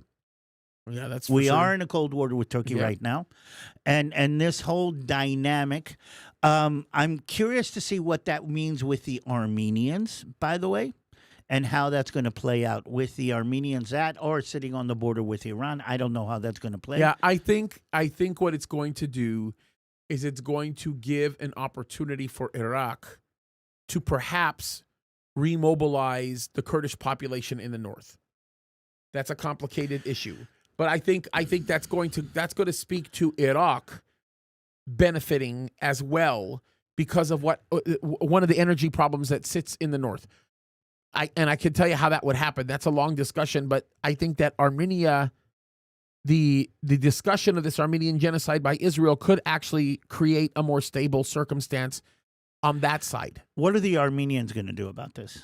Do the Armenians respect Israel for that? Will they be willing to support Israel potentially even normalize? Who knows? Or I don't know. Something like that. I don't know. I mean, but can I tell you what the Armenians? I think that Israel is the first nation that did officially do yeah, this. but can I tell you what the Armenians can't do and they won't do? The Armenians will not sacrifice the peace that's held between them and Azerbaijan for the sake of making a thank you alliance with Israel. We do have a good relationship with Azerbaijan. Yeah, that's and it's right now. I think you endangered that. I don't think it endangered that. At least not according to what I've heard in Israeli press. That might be wrong, but we'll have to wait and see. But here's the thing: I think part of this was trying to create that northern coalition to put pressure on Iran from the north. Yeah, and I think that was as much as anything else. Yeah, I look. I want to be kind. And I want to be fair to some of the audience that doesn't know our language, doesn't know our culture, doesn't know our background. People are still worried about us. I just want to say, oh well, I even ignore the people that say be quiet, James, and I don't even listen to them anymore. But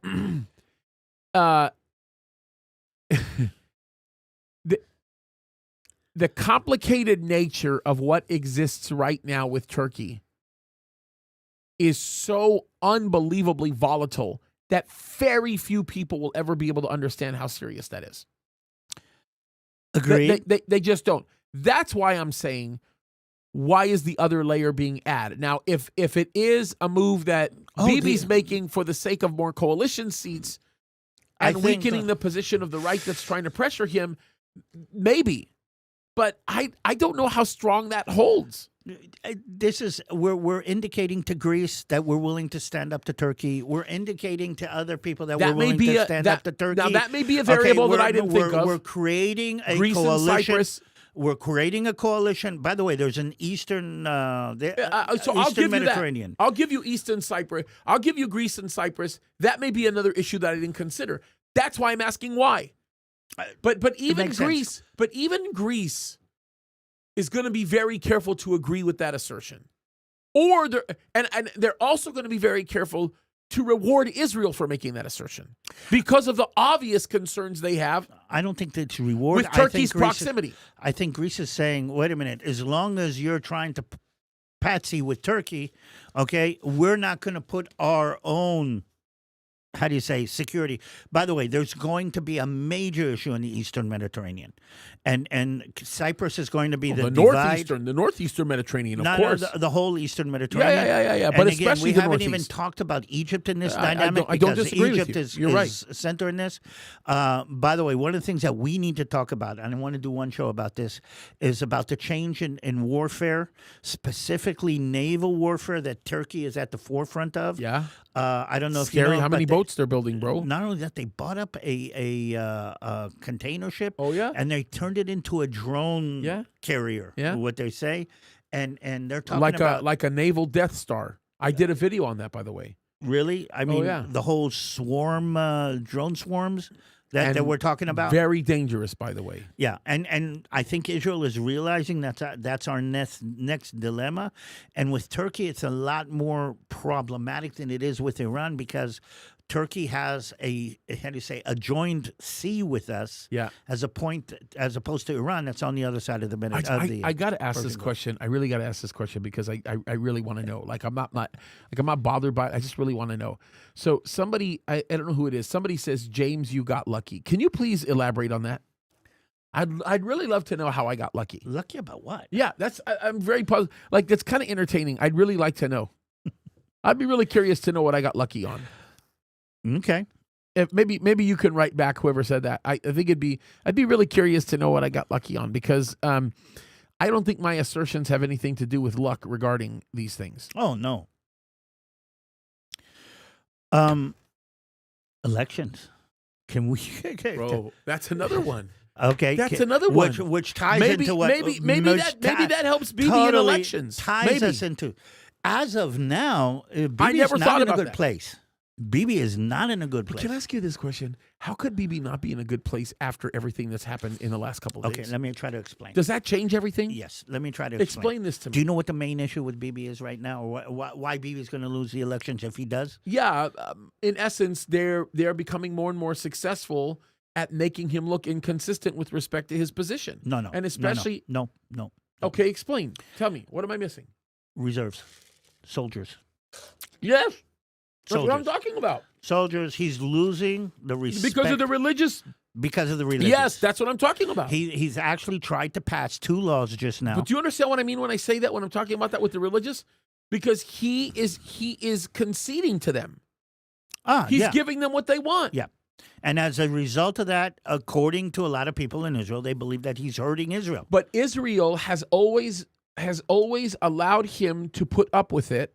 They've always allowed him to do that because they've always believed that the relationship he had with Trump was a far more rewarding relationship than him allowing the religious conservative to do that. That's not in the Israeli mind. Tell you what's in the Israeli mind, okay? My son, my uncle, my grandparents yes, I get did that side. 700 days of reserves. I get that. The army, by the way, is crying out that they don't have enough soldiers. They don't have enough soldiers both in the regular army and in reserves. And you've got a large segment of the population that's saying we will not only not serve, but we demand, and this is what they came out with, to be, I'm going to say, rewarded for the fact that we're sitting in our yeshivas and then we're not serving in the military. That pushes against the sense of, equality. And that's what's got BB on his hind foot. This is me just asking, like, I want to know. Yeah. Does it didn't seem to overlap the fact that everybody's fed up with the judicial corruption. It doesn't seem to overlap the advantage that BB has created as a wartime prime minister with the position of advantage with the United States. It doesn't seem to have always overwhelmed the kind of odds that BB had to overcome with the trial and the mistrial. I guess I'm wondering, like, is that thought process so prevalent that all of Israel will throw away the other benefits? Well, they're not going to throw away the other benefits. Other benefits are there. Well, but who else were they going to go to? Okay, bro? but this has always been a major issue. The how do you say, the quality of blood is what we say. Literally, think about it this way. Okay, why is their blood more equal than ours? Has always been there. Absolutely legitimate. Wait a minute. I agree. Has always been there, but has been an acceptable price to pay for all these things that we're talking about. Yeah, fair enough. This war has changed that and has made the price higher than most people. Yeah. More people are willing to accept. So it's not like it disappeared, not that something changed, but the war has shifted, okay? The amount of people that we lost in this war. And not all of them were young soldiers in their 19s, and these are fair. I mean, Absolutely fair. James, I talked to. I get it, David. I talked get to it. the people that we're supporting. Did you know that we're doing in Gijón Springs? We're doing a widows ministry, where we're kind of how do you say, pushing for widows retreats for widows that their husband. Now wait a minute. Widows means that these are women who were married to soldiers that were killed in battle. Yeah. Now, what I'm trying to say is this. They're not all kids. The average age I know it's of sad. these widows, I know. okay, is 35, 40. Yeah. I actually heard 45 the other day. Yeah. I mean, It's we're terrible. talking about It's terrible. this is not the young military. This is not we send our boys off to battle and we lose some of them. Well, Okay, this is kind of searing through Israeli society in such a deep way, and then somebody comes and says, "No, our sons will not go to battle, will not be a part of this, and they will live off of your taxes. Yeah. It's And terrible. it's something that's always been bothering, but now during this war, and here's the main thing, the army is saying we have a problem Yeah. now, and here's A staffing problem. and here's Yeah. another thing. Yep. So the army is That saying makes sense. we're going to That have makes sense. Wait a minute, let me finish this one. We're going to have to pull girls into combat, which is something that which I Israel heard. has been careful not to do Yeah. because we need a staffing issue. And people are saying, wait a minute, why are we pulling our women into combat? Because women have been in all kinds of roles. And it turns out, by the way, they're not good in combat. I don't know. We haven't talked about that. Surprise! But we haven't talked about that. But what it's saying, the army is starting to pull women into combat, and you've got a whole segment of the population that is sitting in their towns and in their villages and are living off, I'm going to say, the fruit of the country without paying the price. And That's a viable discussion there. now here's the problem. Bibi is realizing, though, that without them in the coalition, he doesn't have a coalition. The only time that the Bibi government has ever been overthrown is on this issue. So but it was on that issue prior to October 7th. You don't think that October the influence... 7th changed it. Yeah, October that's what I'm 7th. saying. It didn't change it like this. It changed it like this. Yeah. But there's a political party called the Miloimnikim, Yeah. which means the reservists. Yeah. That is going to be Bibi's downfall unless he manages to find a wiggle solution, which, But by the they're way, such a small he's very minority. close to. Yeah. No, they are the kingmakers. That's the whole thing. Because they're the ones that fill the gap that's necessary to complete the coalition. Exactly. Well, Yeah. again, it's a coalition That system. I understand. They That are I understand. They are the kingmakers, and because the left, okay, the right has grown larger, but it's not large enough to make a complete coalition. Yeah, fair enough. Israel has moved to the right. That's a correct assertion. That's fair.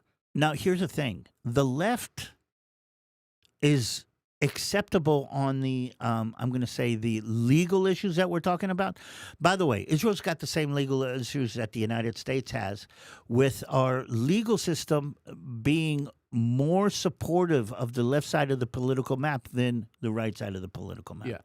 Yeah. I heard a judge in the United States the other day say that we have to be more supportive of immigrants. And when you get that mentality into your legal system, then and in Israel we do have a problem. So you've got a left that is kind of leading in that direction. Bibi's kind of been wiggling with the That makes sense. The right. But he's going to use Azerbaijan to grasp the straw that's going to save the coalition. I still can't get past that. I don't think the danger. Armenia. I just can't get past that. I'm going to go teach myself a little bit about what's going on in Armenia. And I know somebody who actually served at the American embassy in Azerbaijan. Oh, good. Get me an answer. Because I'm going to. Matter of fact, I think I did it already, but if I didn't, I'm going to do it today. I'm going to text Kaddis, and I'm going to ask him if he can educate me on his thought on this, because I would be willing to bet you that Kaddis probably feels the same way as I do.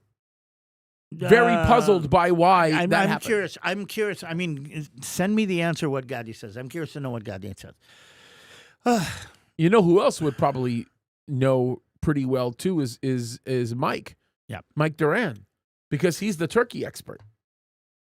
Like he's a real Turkey expert. Like he's no idiot when it comes to the Turkey side. Well, although he does, I will tell you this: he does not view Turkey the same way you view Turkey and I view Turkey. His view of Turkey is that Turkey is just a diplomatic machine, I've seen, and that through diplomacy you can kind of move. Like that's crazy. I've seen him argue with Kaddis on that one. Yeah, that's crazy. They literally had a worse fight than we just now had. Yeah, they were going to go on my show, by the way, and me and Kaddis were going to argue with him toe to toe. That was going to happen, but he's pretty good. I mean, and he's in there, and Mike is very wise. He's smart. I really respect him as an analyst. I think he's a really good head on his shoulders. Oh yeah. That one is one that I'm like, what, dude, I don't know what you're seeing. No, but here's the thing. No, but he was advising presidents, bro, when I was like 5. He's seen what the State Department has seen for years. I mean, yeah, he has intelligence. I don't like. He has seen things I have never seen. So I'm not gonna go, hey, Mike is out of his mind. I don't think so. I just think that I don't know what I don't know. Do you know John Holler? Yeah. Well, he's all up into Turkey. Yeah. And I mean, yeah. we had a I very got some interesting- ideas on. I think so. John is a very smart man. Very. Yeah, but some of the analysis that he gives, I would probably nuance it differently. like all of us. Yeah, James. yeah, that's right. So where are we going But this week? John is, by the way, I'll give credit to this. When it comes to analysis in that region, John is perceptive. He's smarter than virtually anybody around him when it comes to that. Like I will tell you this about John. He's one of those guys, like if I wanted to learn something, he'd be a guy I would listen to. If I have the chance, I don't get to hear him much, but he's no idiot. I can tell you that right now. He's formidable in this area. And by the way, I do want to say this. There are some people that are in this space, that are in our space, that I would go, you're an idiot. I'm serious. John's not one of them. John is but see, the other thing about John too is that he's kind of real deal. Like he hangs around guys that Oh yeah. he's not like yeah. Anyway, because there are stupid people in our I'm moving inner center. into another direction. It's a very interesting conversation. I saw the helicopter thing here. Yeah. Okay. And I'm going to deep dive a little bit deeper into the difference in the changes in warfare as a result of AI, robotics, and drone warfare. Yeah, that's a whole other. That is. Did you see that attack that they pulled off on Bandar Abbas? Impressive, bro. Okay, so if they that was impressive. That was impressive. Well, look at it. Started off with the Ukrainians taking down, what was the name? The Moskva. Yeah. What do you say? Yeah. Heavy cruiser. Yep. The Russian heavy cruiser. Yeah. And then this warfare is going to change, and I'm deep diving. I'm starting to talk to my guys who are still in the military about how this has changed.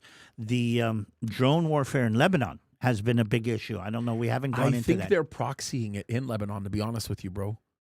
This is very interesting. I actually think that the way that they're targeting the drone problem is by starting in Lebanon.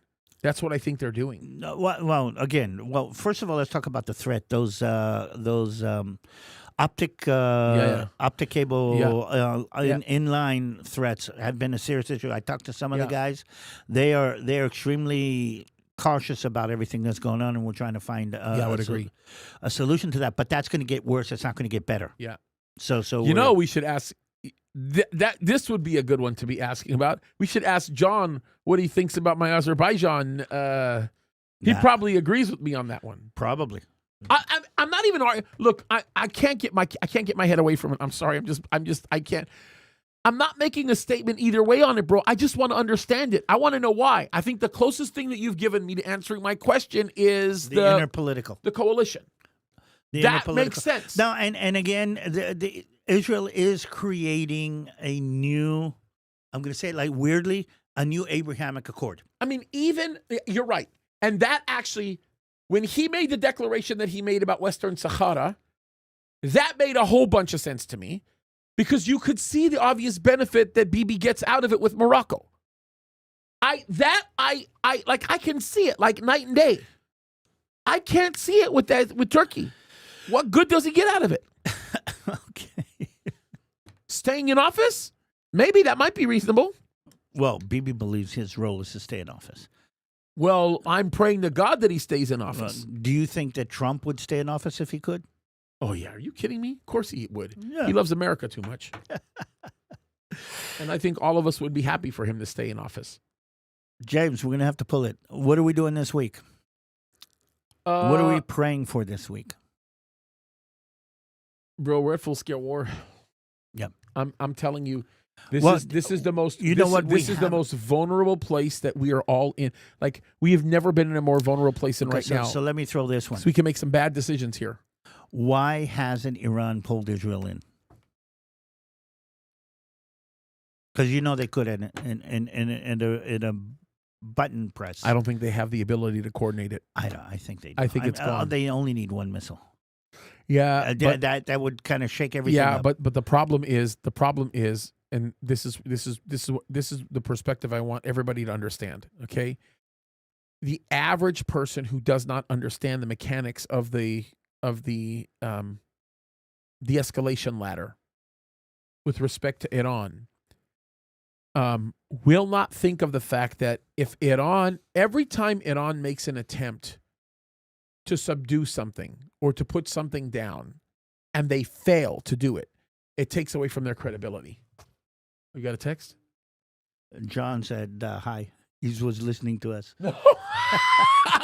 He's really listening to the show? Part of it, yeah. Oh, that's hilarious. Anyway, well, I didn't say anything crazy about John. I don't think that they have the coordination capacity. Because I think the way Iran is thinking right now, the IRGC is thinking, is if they're going to try to bring Israel deeper into this, they have to do something that's going to really hurt. If they make the attempt to do it and it doesn't hurt, all it's going to do is reduce their credibility. And right now they're so splintered internally they can't afford to do that.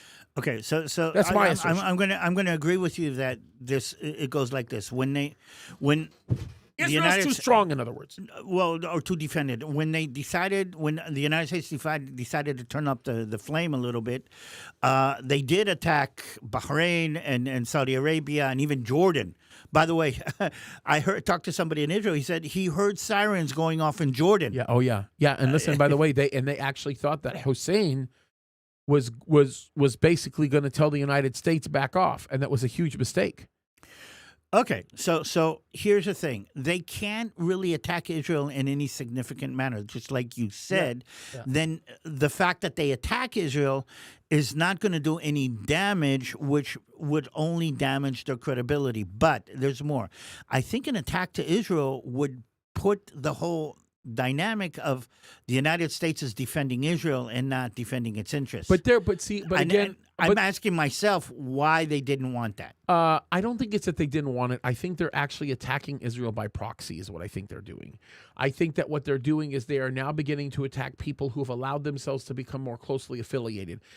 This is why you see the increase in attacks on the UAE, because there are actual Israeli assets on the ground in the UAE defending them. I think this is why they just finally decided to attack Saudi Arabia through the Houthis.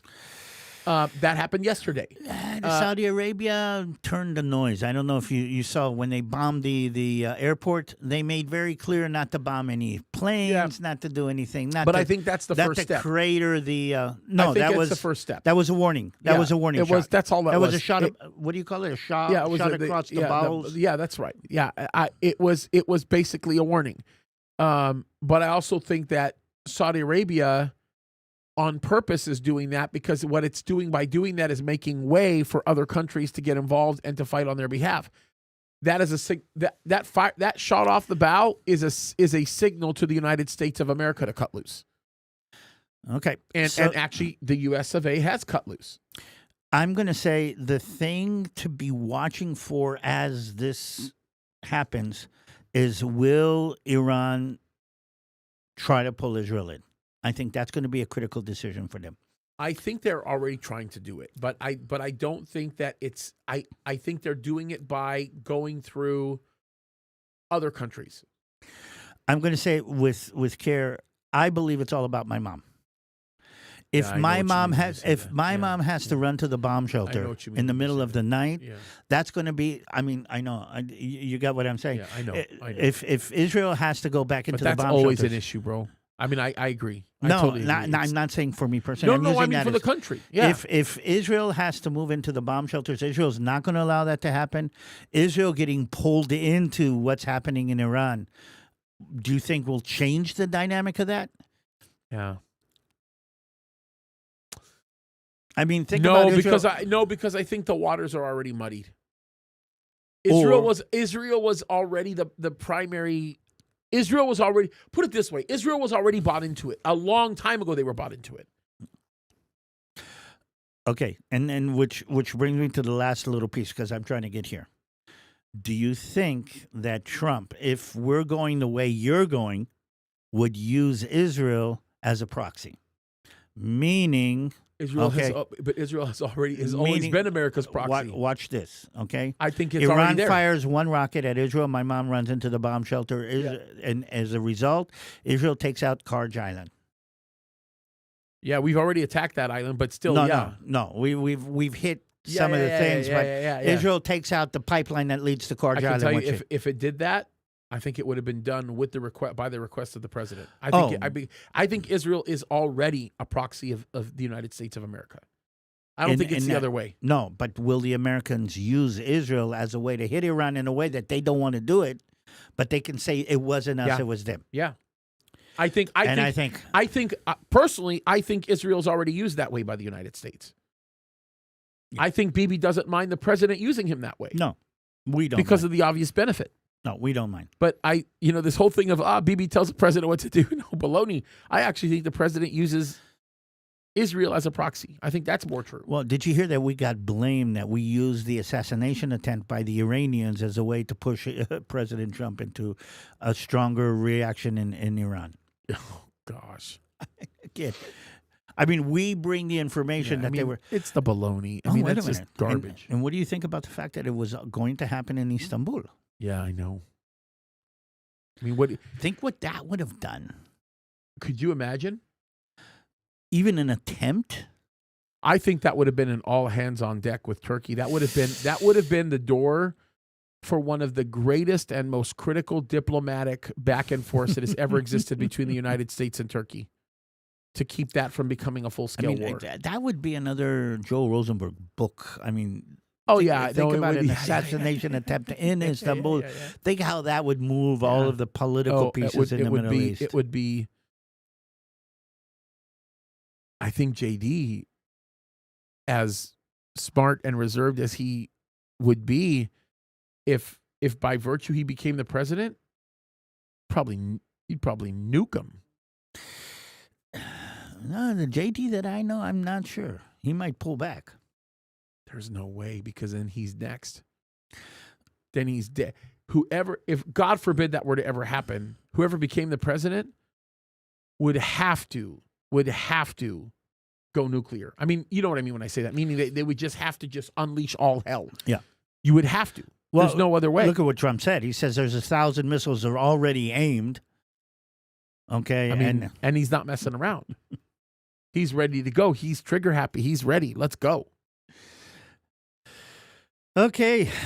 Where are we going? I want to go into warfare next time. Yeah. If we can do that. Yep. And talk about how, and what I would like to do is I want your understanding about the technologies to translate it into my understanding about how that's going to change the warfare on the ground. Yeah, that's a big discussion, by the way. And if it goes the way I think it is going to be going, I think an overwhelming majority of what we would call warfare on the ground will be eliminated by these machines. Okay, that's going to be an interesting. You're going to have to unpack that for me, because I don't. Yeah. I believe it will not be eliminated. I think it's going to be more a force multiplier than a force. But yeah, we'll see. I don't know. I'll give you another hint. I'll give you a small affects hint. The escalation ladder that we oftentimes talk about doesn't necessarily give way to climbing when you're dealing with the loss of assets as opposed to the loss of human life. I get that, but I don't believe you can take out of the loop. And here's my little dream, and think about this. My counterpart, the tank commander of 20 years from now, is going to go into battle, still going to go into battle, still going to have to put himself online, but instead of a crew of 4 men with him in the tank, he's going to have 4 robots. AIs. Yeah.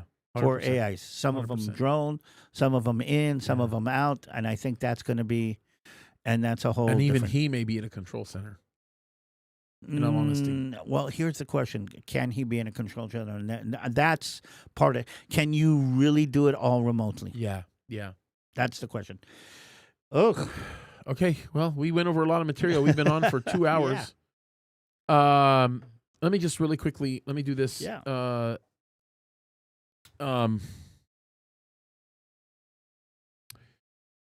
Let me go over some of the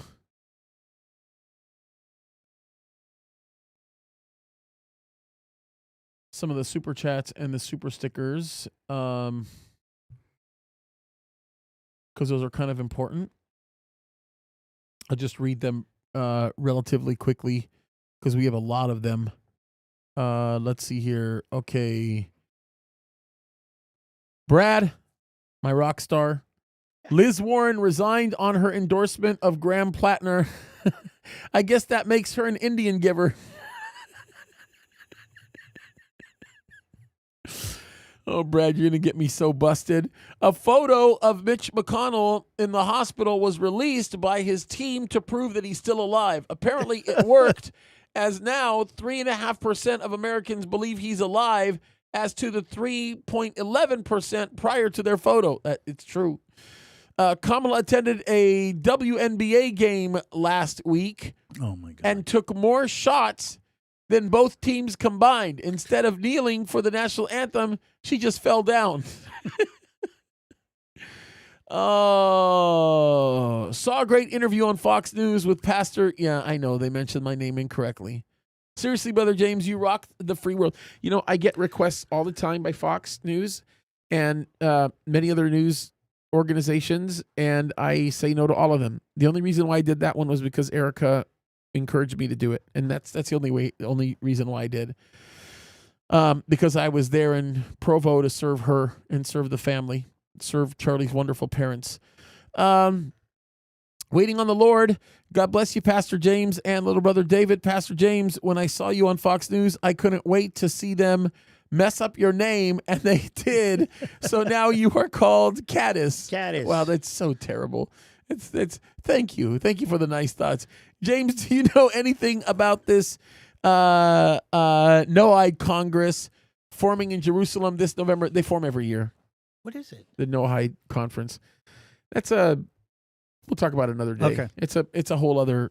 It happens every year, by the way. Just so that you guys know, we could sit. Yeah, we can talk about that. There's an interesting that goes back to Genesis. All right, we could talk about that. Okay. Waiting on the Lord. You say breaking. Trump tells Bibi to withdraw forces from Syria and Lebanon.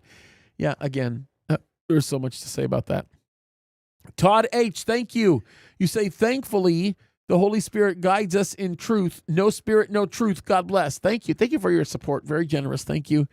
Go ahead and make our day Scooby-Doo, I think. I love these two guys. I enjoy the banter. I think we enjoy it too. Chancey RN, you say, I love hearing your debates. I've learned a lot over the last year watching you both. Thank you for your insight. Also, do you have an audiobook release update? Yeah, I believe the audiobook should have been released by now. I'll have to go back and look at that and let you know. Barjan, James has his voice back. Turn the TV volume down. Amen. Amen. Chancey RN, I know you do verse by verse, but would you ever consider doing a study of which prophecies are fulfilled and ones we are still waiting for? Man, that would be a long couple of videos, but I could probably do it. That'd be fun, actually. I might really enjoy doing that. It's a great question. All right. David, you want to close this in prayer? Yep. All right, let's do it.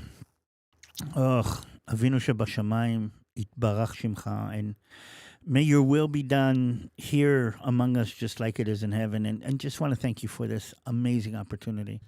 I want to pray for everything that's happening and rolling out. And I know we can sit here and say, we don't know what the president is doing. We do know what the prime minister, or we don't know. We do know one thing. All this is done in your name and for your will. And I just want to say thank you that I can be sure that even though I don't really figure it out all the time, you have all of this under control. And I just want to say toda, toda, toda, Avinu, that this is how the world is being run. I want to thank you for Pastor James, and I want to pray for Erica and the family, and Yes. and just hold them and put an iron dome over them, because the missiles that are being fired at them are so terrible, and just kind of hold them up and give them your shalom, give them your peace. And thank you for all the people listening to us and supporting us. This is amazing to know that there are people who do want the truth out there. And thank you for helping us see that and feel that whenever we can. And we just want to pray and bless your name in the name of your son, Yeshua. Amen. Amen and amen. We love you guys. Thank you for all your support and your prayers. Pray for Israel. Love you guys. God bless you.